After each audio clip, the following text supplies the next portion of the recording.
All right, welcome to Rocket Revenue Podcast. My name is Troy Barter.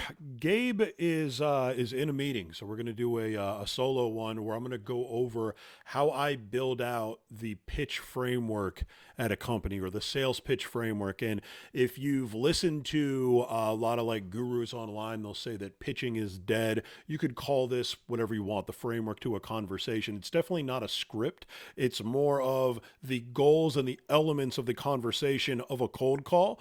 And they're different everywhere, but what I've found is that all of these elements are interchangeable. It just comes down to the amount of time that you spend on each element and kind of the way that you go through them. So first off, just to go over the 5 elements of a pitch. Number 1, you have your intro or your opener. This is the question that I get the most on social media. People will say, let me just move my mic up a little bit. Good grief, what's going on here? Come on. People will say, hey, what's the best opening line when doing a cold call? Well, there's a couple that are, I'd say 3 that are the most popular. The reality is it doesn't actually matter which one you pick. It's the way that you execute on it. Next is the positioning statement. This is kind of where you drop a couple of hints of things that you can do, things that you've helped other people with to generate interest. Then there's a discovery where you find out what are the pains, what are the problems that your prospect has that you can hopefully solve. And then presentation, present on how you solve. And then you go for the close, or as I call it, the option close. And we'll go over why we call it that. So first thing, intro opener. That's your opening line. Someone picks up the phone and they say, XYZ plumbing, what's going on? Or XYZ software, how can I help you? What are you going to say next? So the goal of the intro and the opener is to earn a 30-second conversation. That's really all that you're looking to do. You're looking to sound like somebody that is worth talking to for the next 30 seconds. So what are things that can help you there? Well, it can help if you're conversational. In other words, you don't sound like you're reading. You want to be as conversational as possible. You want to come off natural. The more that you sound like a natural person that's calling them up to chat, and the less you sound like a robot that's reading a script in a telemarketing agency, the better off you're going to be, the higher chance that you're going to earn that 30-second conversation. You want to be mindful of the goals that you have, and then you want to focus on how to maximize those at each step to this. Next, you want to have positive tone. Because who wants to talk to someone that doesn't have a positive tone? You don't want to be so positive that it's abrasive, because that can hurt you depending on where you're calling also. You just want to sound friendly. You want to have a somewhat positive tone where you're not overdoing it, you're not cheesy, but you sound like someone that's worth talking to, and you want to be confident. The more unconfident that you sound, the less someone wants to talk to you. No one wants to talk to someone that's wildly unconfident or unsure of themselves, particularly when it's a cold call. So there's 3 types of cold call openers that I always train on. So the first one, probably the most popular one nowadays, is a permission-based opener. So that's where you get on and you say, hey, this is Troy with Rocket Shipping. I'll be honest with you, this is a cold call. If you give me 30 seconds, I'll explain why I'm calling you. And if it doesn't make sense, you can hang up. How's that sound? People love this. There's a few different reasons why people love it. By the way, this can work, and I've seen it work really well, but I don't do it. I've never done it. I don't have any plans on doing it, but I have a lot of people that I've trained and worked with that have done it, and they've had success with it. I think the reason why people like this is that they feel like they're overstepping if they go straight into a positioning statement, if they go like kind of straight into their pitch. So they want to respect the person's time. They also know that if they get a yes there, they've earned the next 30 seconds. They're not going to get interrupted. They can confidently get through their positioning statement without it being in the back of their head like, oh man, this guy might cut me off or this gal might cut me off. They want to earn the right ahead of time. To me, the problem with a permission-based opener is that it takes away one of the bullets that you can use when you're overcoming objections. So for example, if you go in there and you say, hey, I'll be honest with you, this is a cold call. If you give me 30 seconds to explain the reason why I'm calling, if it doesn't make sense after that, you can hang up. How's that sound? That's great. But what if after that they say, we're really not interested. Actually, call me at a different time. All right, cool. Well, you kind of shot yourself in the foot there, because now you don't have that bullet. I'll give you an example. If I was to call and I was using the email reference instead, which way the email reference works is, hey, this is Troy with Rocket Shipping. I was calling in reference to an email that I sent you a couple of days ago. I don't know if you had a chance to get a look at it. And the answer that you're looking for there is either yes or no. It really doesn't matter. But if they say, nah, man, and actually I'm not interested. All right. Now I can overcome that objection with the permission-based opener. And I couldn't do that before. So now I get to take 2 runs at them where I could potentially earn that next 30 seconds instead of 1 run. So I'll kind of run through that real quick. I'll do both sides of it. Hey, this is Troy with Rocket Shipping. I was calling you in reference to an email that I sent you a couple of days ago. I don't know if you had a chance to get a look at that. And if they're to say, yeah, it really doesn't matter, man. I'm not interested right now. Really don't have the time for this. Completely understand. I know I called you out of the blue. This is a cold call. Let me tell you this. If you give me 30 seconds to just go over the reason why I was calling, if it makes sense, we can schedule another time to call, or we can talk further. If it doesn't make sense, you can hang up. How's that sound? I've got an opportunity to overcome the objection with that opener. So I don't like using bullets that I could have saved until I need them. Because if you shoot all of your bullets all at once, then you're left with nothing. And then in the conversation, when you get an objection, it's going to be a lot harder for you to pull from your mental Rolodex a way to overcome that if you've already used all of the tools that you have, if you used all of those bullets already. All right, so that's email reference opener. We just went over that a couple of times. So you're referencing an email that you had already sent them. So obviously the only way that you can do this is if you've already sent them an email, or else you're being dishonest and it really doesn't make sense, because what if they pull it up on there? Last thing you want to do is come off like you're being dishonest on a cold call. People aren't going to be interested in talking to you. People are already inherently a little skeptical when somebody cold calls them. So you need to make sure that you're doing everything beyond above board. But it can be helpful, because when you're referencing that email, what it does is it makes it feel a little bit less like a cold call. Even though there wasn't a back and forth conversation between you and that prospect, the fact that you already sent them an email and you're referencing it makes them feel a little bit less like you're just calling them out of the blue. And they might have a little bit more interest in you kind of going into your positioning statement. So again, you'd say, hey, this is Troy with Rocket Shipping. I was calling in reference to an email that I sent you a couple of days ago. I don't know if you saw that. And if they say yes, or they say no, you can say, oh, okay, well, long story short, then you can hop right in. You can say, here's what the email was about, and you can hop right into your pitch. So you're earning that 30-second conversation that you're about to hop into, right? And then the final one, which is the one that I use, a lot of people on LinkedIn were hating on this the past year or two, but the reality is it works incredibly well, which is just a pleasantry opener. It couldn't be more simple. Hey, this is Troy with Rocket Shipping. How you doing today? That is exactly how I do my opener when I'm cold calling for Rocket Shipping, and it works incredibly well. Now, the reality with all of these introductions, with all of these cold call openers, is all of them work just as well as each other. They really do. It just comes down to which one you like the most. It's not what you're saying when it comes to your intro and your opener. It's the way that you're saying it. So you want to be conversational. Again, you want to have a positive tone, and you want to come off as a confident person, not overconfident, not salesy. You want to sound like someone that they'd be willing to have a 30-second conversation with, that they'd want to have a 30-second conversation with. So whenever I'm training on this, I don't tell people they have to pick one of these three openers. I go over all of them. I go over the things that I like about them. I go over the reasons why some people might not use them. I go over how to execute on them, and then I let them pick. I say, hey, go through these. Learn them, role playing with someone 10 times, 20 times, 30 times each, and then role play the other one. Do all three, and then at the end, just really ask yourself, which one did you feel most confident in? Which one do you think would get the best response from your prospects? Whichever one that is, that's the one that you should use. Because what matters more than anything here is how confident you are in what you're saying.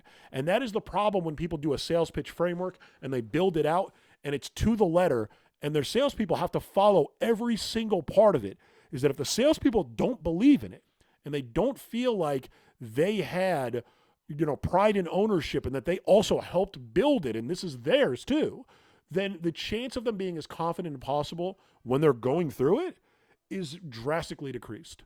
So that's your opener. Let's say we went through that. We earned a 30-second conversation. Fantastic. We're moving on to the positioning statement. Goal of the positioning statement, this really is like, it's your pitch. The goal of the positioning statement is to generate enough curiosity and or interest to earn a deeper discovery conversation. So how do you do that? Well, you want to be relevant. So you want to make sure that if you're hitting on typical pains that you solve, you want to make sure that they're ones that they would actually care about. You want to make sure that it's relevant to their industry, to their persona, who they are. You want to leverage social proof, because social proof reduces skepticism, and then it builds impulse and intent. And then you want to be assumptive. So you want to sound a little bit assumptive as you're going through that. So give you an example of the one that we have at Rocket Shipping, and then I'll kind of pull from my memory the one that we use back in the day when I worked at Fleetmatics, which was acquired by Verizon Connect. So at Rocket Shipping, this is exactly what I say. Long story short, we work with a lot of companies like yours that are doing a lot of LTL shipping every day, and I'm assuming you handle some of that fun stuff over there. Is that right? So you see there, I'm not even pulling out pains or anything like that. What I'm really looking to do with our particular positioning statement is quickly qualify and ask a question that starts a conversation with the person that I'm talking to. Because if they say, I actually don't handle any of that shipping stuff, I'll be like, oh, no problem at all. Who's the person that handles that? Do you have a direct line for them? How do I get in touch with that person? But if they say yes, I go straight into discovery from there. And it works incredibly well because for us, the region that we're calling into is in the Midwest, a lot of stuff in Minnesota, a lot of stuff in the Dakotas. You get people that are pretty willing to have a conversation with you. So what I'm looking to do there is, I drop the LTL hint, the fact that we're doing less than truckload, and that's we help a lot of people that are in the area. I don't drop any specific names or anything like that. And then I quickly ask a question to qualify. Now at Fleetmatics, we did it different. We went over a couple of the problems that we solved. So, I could say, reason why I was calling, we work with the folks over at ABC Plumbing down the street from you guys, helping them track their fleet of company-owned vehicles to help save money on fuel, make sure they're actually driving the places that they're supposed to, not anywhere crazy or anything like that. Help save on payroll, because if you're tracking those vehicles and they're reporting overtime, you know whether or not they're actually working that overtime. You make sure that you're not overspending on your payroll. And from an efficiency perspective, making sure they're getting to their jobs in a timely manner, they're taking care of them, and they're available to move on to the next one so you get the most out of each vehicle. And I'm assuming that you guys run a fleet of 5 or more vehicles over there. Is that right? So that might have been a little bit more of an explanation than we would give, because I'm explaining it to you because you may not understand what's relevant to GPS tracking. So with them, they already know those pains. So I would say, we're helping them through GPS tracking. We're helping them save money on fuel. We're helping them save on payroll, making sure the vehicles are where they're supposed to be and they're actually working the hours they're telling you, and making them more efficient so you can get the most out of every vehicle every day. And I'm assuming you guys run a fleet of 5 or more vehicles over there. Is that right? So again, I'm looking to qualify. I'm looking to generate some interest there. And hopefully the reason why I want to generate a little bit of interest is that when I start to ask some questions to find what the specific pain is out of those things that is going to be the most relevant to them, they're going to let me have that conversation with them because they've decided, based on my positioning statement, based on what I've already covered, that we're worth a deeper conversation. It's worth their time to talk to me for a little bit longer than the 30 seconds that I just had. And that's the goal there, to generate enough curiosity and interest to earn a deeper discovery conversation. From there, we're moving into discovery. So on discovery, I have a few specific goals. It's not a script by any stretch. So with our salespeople at Rocket Shipping, this is what I lay out for them. I say with discovery, you guys know the product. You guys know the pains that are out there. What you really need to make sure is that you tick every one of these boxes when it comes to discovery. So here's the goals that we have in freight shipping, in LTL shipping, in looking to sell and looking to earn their business as either on the technology side of things or as just a third-party logistics provider for them. So goal number one, and this is one that people can typically struggle with in this industry, in freight, in LTL in particular, uncover a pain that goes beyond price savings. Most of the people that are calling and most of our competitors that are cold calling people are immediately talking about rates, immediately talking about how they can save them on their rate, immediately trying to get a rate study where they can get some of their historical data and then show them how they can save the money. And everyone's doing the same thing. And one of the number one goals in cold calling, in my opinion, is to separate yourself from everyone else that's cold calling. So we want to find a pain that goes beyond price savings. By the way, we save on price also. We usually win on price. We always win on support. And if we can find a pain on the support side that matters to the person that we're talking to, and it has a decent size and scope, and it legitimately hurts, and we have a solution for that where we win big, then we're going to be in good shape. And that's step 2. You want to uncover a pain that matters to the person that you're talking to. People can mess up on this as well. Like if I called in, for example, at Fleetmatics, when I was calling in for GPS tracking, and I said, we can help save you money on fuel. All right, cool. Well, that person I'm talking to, let's say that it's the person that dispatches the vehicles, whatever that title may be. All right. Could even be an office manager, depending on the size of the company and everything like that. Do they care about the fuel savings? Now you might say, yeah, of course they care about the fuel savings because they work there. And if they save money on fuel, it'll make them look good to their boss. All right. That's kind of like a secondary peripheral pain. It's not a pain that really hurts the person that you're talking to. Looking good to your boss can only matter so much to somebody. But if you can find a pain that matters to them, where it's like, yeah, I actually have to pull all of these reports. I have to pull all of their receipts when it comes to their fuel spend. And then I have to run all of them. And then I have to compare it to the amount of miles that they drive. And you say, well, what if we could do this? what if we could get you some fuel cards that actually integrate with our tracking system, where every time that they spend on fuel, it's already in there. Plus, you already know the miles that they drove based on the fact that the GPS tracking is going to pull every mile. It's accurate within a few feet. It's going to pull the miles that they drove, the speed that they drove, and everything like that. And you will get an idea, not even an idea, a fact of the fuel efficiency that you're getting month in and month out, or week in and week out, for each one of those vehicles. And we send it to you once a week. We can send it to you whenever you want. We can schedule it to automatically run. You don't even have to go into the system. Would that save you some time? Absolutely, it would save me some time, right? And now think about that. What actually matters to the person you're talking to? They are sick of wasting their time doing all of that extra grunt work that technology could have done for them. That's a pain that's relevant to them. And they care about that more than whether or not they look a little bit better to their boss. Because now you're saving them time that they could spend on something else that's probably more important. And that is something that's actually relevant to them. So if you can unlock a pain that's relevant and actually matters to the person that you're talking to, that's how you get a real champion on a deal versus just somebody that's going through the motions with you. Next, you're looking to uncover the size and scope of the pain that you found. Okay, so let's say if it was the exact one that I just talked about. Or I can give you an example on rocket shipping.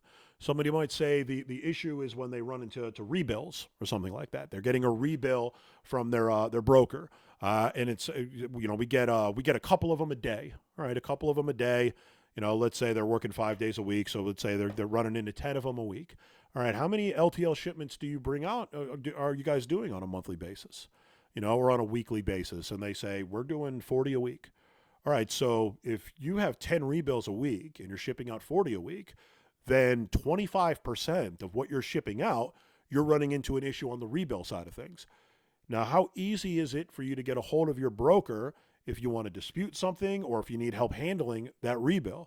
When I call them, sometimes it can take 24 to 48 hours for them to get back to me, and it's very difficult for me to handle a lot of these and dispute them and figure all that stuff out. All right, so 25%, so 10 a day. So you're having to deal with that. You're having to put in the work. You're having to wait for them to get back to you. And then they don't get back for 24 to 48 hours. So instead of it being 10 in the day, that 10 rolls over to the next day. And then there's 10 new ones. And you can see where uncovering the size and scope of the operation and the pain, they can quickly begin to realize that this is overwhelming. And this is a massive problem for them that if you could fix it, it would change their ability to get their job done in the day and change whether or not they're getting burnt out at their job as well.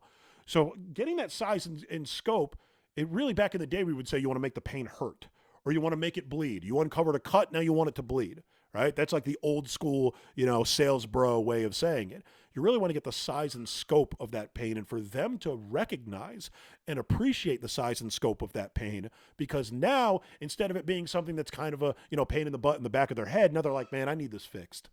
This is a massive problem. Now that I'm really thinking about it, this is one of the biggest issues that I have that I would love to get fixed. And now, hopefully during this time, you're leading the discovery to an area where you win big. With us, we know when it comes to rebills, we win big. We've got some great stuff that we can present on that, on how we help them, how we take care of it, how we even do invoicing and everything like that, where we win big. And then finally, you want to qualify the opportunity, obviously, which I actually partially did while I was talking there. That size and scope, I'm qualifying. How many shipments do you do? How many do you do in a month? If they tell me they're doing one a month, are they qualified to work with us? They absolutely are. Are they probably someone that I want one of my salespeople to introduce into their funnel and spend a lot of time on following up with them? No. This should be touchless, or it should be extremely transactional, where we send over, how to get set up in the system and they do the rest of it themselves, because sales assisted, it doesn't make sense for the salespeople to leverage their time on it. So, and that's it. How do you do it on the discovery side? You want to be conversational. You want to ask relevant questions, and you want to move efficiently, because keep in mind, with a lot of people, even if you've generated a little bit of curiosity, you did cold call them. You called them out of the blue, and there's a chance they might need to hop to a meeting. There's a chance that they don't have time for a discovery. So you want to be relevant. You want to make sure that you're asking the relevant questions. You're moving efficiently. You get the information that you need. You tick the boxes that are important, but you don't waste time.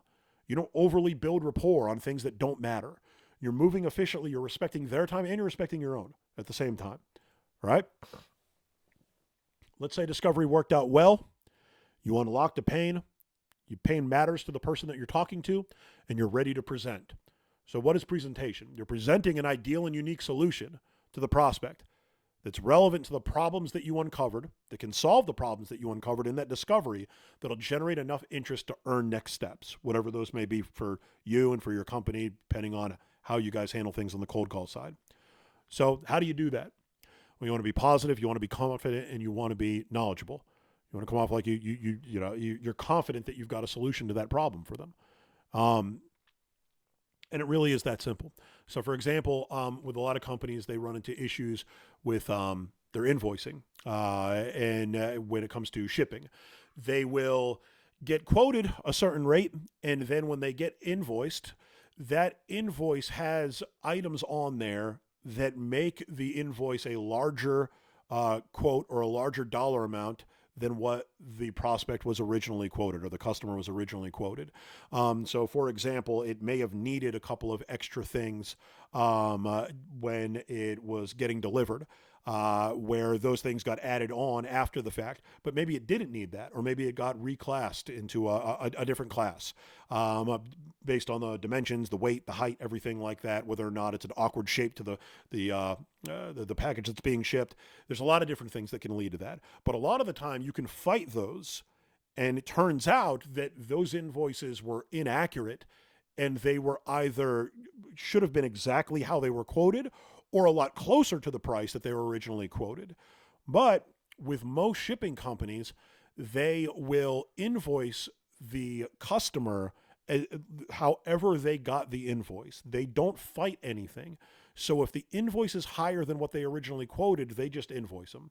At Rocket Shipping, we don't do that. We don't invoice the customer until they've already gotten a heads up on the fact that, hey, there's all these different things on here. Would you like us to help you? Would you like us to fight that?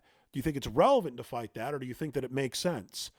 And we're willing to put in that additional work that other companies aren't willing to do.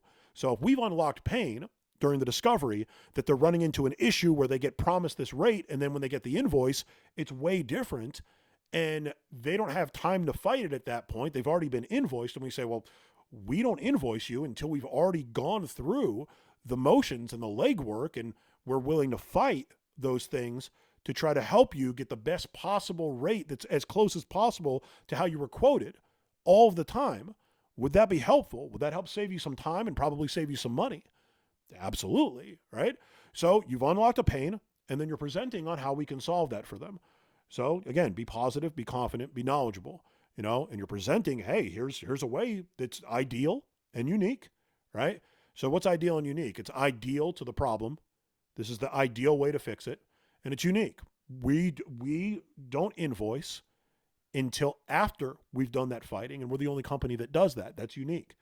Our solution is ideal for the problem that they have, and it's unique compared to anything else that's out there, which should generate enough interest for next steps. And what is the next step? Well, either way, when it comes to next steps, I always do it in the form of an option close. So the next steps in general are one of two things for at least the companies and the salespeople that I've worked with. One is to book a meeting. So if we're talking technology, we need to do a web demo, get them a look at things, that we want to book that next meeting so we can do that demo. Or maybe if we didn't have enough time on the discovery, we hinted at something in presentation, and now we're going for a close on the next meeting where we can do a more in-depth discovery where they've got time allocated that they can put on the calendar. And other way, we want to close on next steps. So next steps, for example, for Rocket Shipping would be one of two things. We can either do a rate study, or they can just start quoting with us live. So if I was to present, and say, hey, you guys said you were running into an issue on the invoice side of things, where there's a disparity in the amounts on the invoice versus what you were originally quoted. Well, we can help with that. We've helped a lot of people that are just like you guys with that. And the way that we do it is, number one, we don't invoice you until we've already flagged and gone over with you the fact that there's a difference in that invoice and what you were originally quoted, and see whether or not it would make sense for us to fight that for you. And we will do the legwork, and we will fight for you to try to get that invoice as close as possible. So that's something that only we do. Other companies don't do that. They're going to invoice you right away. So from there, generally from here, there's one or two ways that we could kind of move forward. One is we can just start quoting with you live. We, again, like we just went over, always help and we always win on the support side of things. We usually win on pricing. The only way to really know that is to start quoting with us. So if you want, you can just start quoting a few shipments with us. We can see if we win a few of them. When we win them, then we can prove to you how well we handle things on the support side of things, and then we can hopefully grow the account over time. If that doesn't make sense for you, and you don't want to just kind of start quoting with somebody, we can do a rate study with you where we get 30, 60 days of your historical shipping data, and then we compare it to what the rates would have been if they were quoted through us and you had gone through us. And then if you like how those look, we'll schedule a time, we'll present our findings on the rate study, and if that looks good, then we can get you logged into the system, we can start quoting with you live. Which one of those would make more sense to you guys? Do you want to just quote a few with us live, or would you rather maybe run a rate study with us? Which one do you think makes more sense? Now you notice there is no option for no. I have not provided them an option for what if I don't want to do either one of those things. There always is an option for no, by the way, but I will not be providing it for them, and I never do. And I never have at any company that I've worked at. You know, for example, when you're in the car business, the finance managers would give you 3 different options. If you bought a car within the past year, I guarantee this is the experience that you had. They'll go over option A that has gap insurance on it, and maybe it has, you know, free tire rotations, free oil changes worked in. Maybe one, if you bought a truck, you can get a spray bed liner on it. And all 3 of them have different prices and different options that you're going to get if you go with them. And they do not tell you that you have the option to say, well, what if I don't want any of that crap? What if I just want what I've already worked on the front end of the deal? I just want the truck. I don't want any of this additional stuff. Just give me my financing. What would that rate be? Then they flip the paper over and that price is way less. Or it's markedly less, or it's definitely less than what they just quoted because they're working in all of these back-end profitable things that they're selling. All these different line items that they're adding on there are actually, there's a front end to a sales deal in car business and a back end, and they're selling you. So if you don't know any better, they're not going to give you the option to say no. You know, when I sold door-to-door alarms, you know, we'd go over the pitch and then I'd say, you know, I can see the alarm panel back there. I just have to take a quick look at it, see whether or not we could do an upgrade for free. You wouldn't even have to pay for the hardware because it might already work, actually. Do you want me to take my shoes off before I step in and take a look? Now, that's a yes or no question, right? Do you want me to take my shoes off? Yes, take them off. No, don't. But either way, I'm going in there. I'm going in there to evaluate it. I'm not providing them with the option for no. They always have it, but they need to take it on their own. Same concept here. Or if you're going to book a meeting, you know, hey, what I normally do is schedule a short online demonstration, get you a live look at how we can solve all of the problems that we had just talked about. When's the best time for you to take a look at something like that? Would later today work for you? Or do you think tomorrow is going to be better for that? There's no option for no. It's a this or that question, not a yes or no question. So as an SDR, the way that I explain that in terms of the how is, number one, you don't provide the option for no. So you want to make sure, again, this or that, not yes or no. Be positive, be assumptive, and be mindful of speed of speech. So I'm going to go over that again, that option close. What I normally do is schedule a short online demonstration, get you a live look at how we can solve those problems that we had just gone over. When's the best time for you to take a look at something like that? Would later today work for you? Or do you think tomorrow's going to be better for that? So let's break down all of that. So at first, I'm doing a quick kind of setup to the option close in terms of letting them know, you know, what we do next is we'll schedule a meeting where we can get you a look at things, right? When I do that, I'm not going to be super slowed down in my speech, but I'm going to be wildly positive and assumptive when it comes to that. So if sales is acting, my backstory whenever I go for the option close is that the prospect just said to me, you know what, my sister already uses you guys. She loves you. I just want to take a look at you before I buy it. That's how positive and assumptive I want to be. Why? Because it puts me in the best possible position to book that meeting. If I'm not confident and I'm not assumptive, then they have more reason to not be confident as well. And I want to transfer my certainty, my confidence in the fact that we have the right solution for them into my prospect. The only way to do that is to come off that way more than what you want to get from them. So again, what I normally do is schedule a short online demonstration, get you a live look at how we can solve those problems that we just went over with you, and then I'm going to slow it down on purpose. And I'm going to be very deliberate and almost emphatic in the way that I say the next things. When do you think would be the best time for you to take a look at something like that? Would later today work for you? Or do you think tomorrow's going to be better for that? And I put my hands out. Literally every time I do it, I put my hands out. This or that.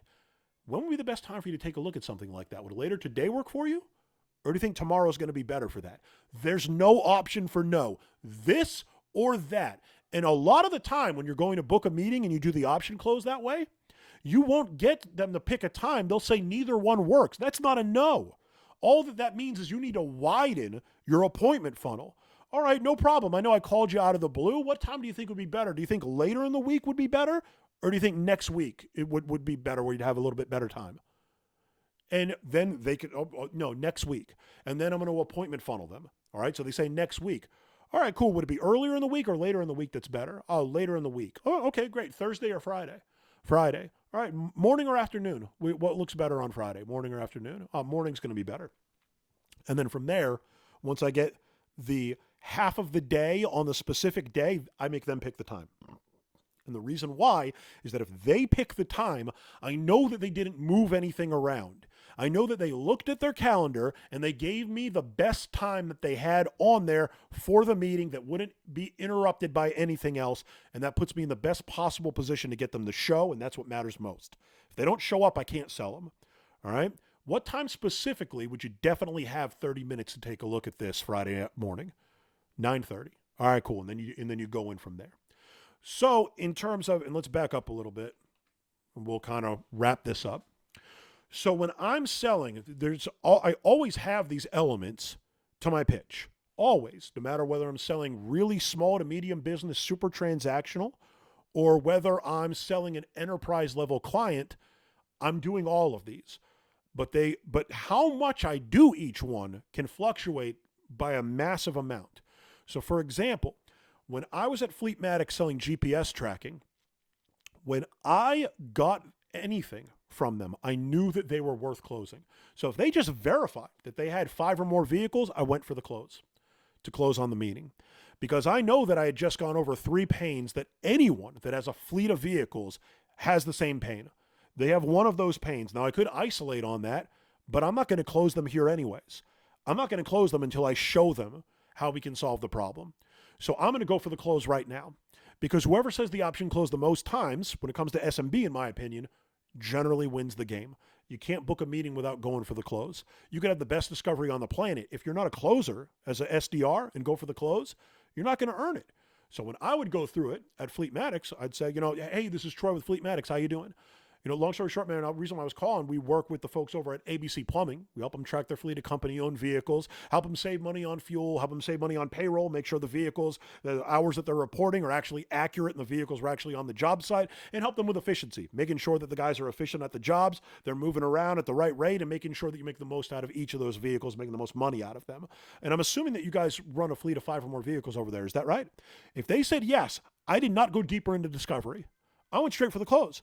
All right, great. What I normally do is schedule a short online demonstration, get you a live look at a fleet in your area, and show you how we can solve those problems that we had just gone over. When would be the best time for you to take a look at something like that? Would later today work for you, or do you think tomorrow's going to be better for that? Now, they may give me an objection. They may even say, wait, what do you guys do again? But that's fine. If they do that, I will go back to discovery, and I'll continue to do a deeper discovery. But what I found in that particular sale is that whoever says the option close the most times in the day generally wins. The people that we're talking to are familiar with those pains. If you deliver them properly in your positioning statement, you don't have to uncover that much more. They already know what it can do. Close on the meeting. The more meetings that you close on, the better that you're going to do. Now, after I got them to commit to the meeting there, when I was wrapping things up and buttoning up that call, I do a deeper discovery. So how many vehicles total do you guys have? Oh, we've got 8. All right, cool. And I know I mentioned we help save money on fuel. We help save money on payroll. We help on efficiency. Out of those 3, which one do you think there's the most room for improvement in y'all's current process with your guys out there? Oh, on the gas side, for sure. The guys take the vehicles home at night. I don't know what they're doing. They could be driving them all over the place, but it feels like my fuel bills are way higher than they need to be. Have you noticed that they've gone up over time, and they've gone up higher than just the cost of gas going up? Absolutely. As we brought in a couple of people, as we've removed a couple of people, we noticed that per vehicle, it's much higher, and we don't know why. All right, perfect. You sound like you're an ideal candidate for what we can do. And then, from there, I'm just going to kind of button up the sale or button up that next meeting. Now, with some, it doesn't make sense to do that because you're not going to get the close from them yet until you do a deeper discovery. And a good example is rocket shipping. We don't do that at rocket shipping. Now, why is that? Well, I don't need to show most of our clients, unless they're larger and it's a Rocket Tech customer, a demo. I don't need to show them software. I don't need to, actually do any kind of big presentation where I need their eyeballs on something. They need to watch how we can help. They can just hear how we can help, because we can just go over how we take care of things for them on the customer service side and the customer support side, but they don't really need a demo. So if they don't really need a demo and they're giving us the time, why wouldn't we just do the entire deal on the call when we can? And this often works really well. So we go through the positioning statement real quick, but the positioning statement doesn't uncover a lot of the pains. It doesn't even talk to a lot of the pains.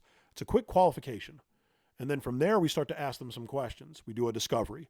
We find out, who their carrier is that they're currently going through. Where would you rate your carrier on a 1 to a 5 on the service side of things? 1 being the worst that you've ever had, worst thing that could ever happen to you. 5, it's so amazing you can't believe it. And then going in a little bit deeper based on the goals that we have in that discovery. And I need to uncover those things on the discovery before I can go to the presentation, before I can go to the option close. It wouldn't make sense to do that, because here I'm trying to truncate the sale. Instead of doing 2 calls, I often can do 1 call. And my goal when it comes to sales, when it comes to nailing down a sales process, is to be as efficient as possible in moving through all of the stages to the sale. So if we have 2 calls right now, my first question is, why don't we have 1? And there might be a valid reason why we don't have 1, which is fine. But there may not be a valid reason. Or it might be, yeah, we can have 1 half of the time, but because we can't have 1 all of the time, we always do 2. No. We're always going to work towards 1 so we can capture that 50% up front, but we have a contingency plan for the other half. That's the way that I do things. I plan for perfection with contingency plans when things go wrong.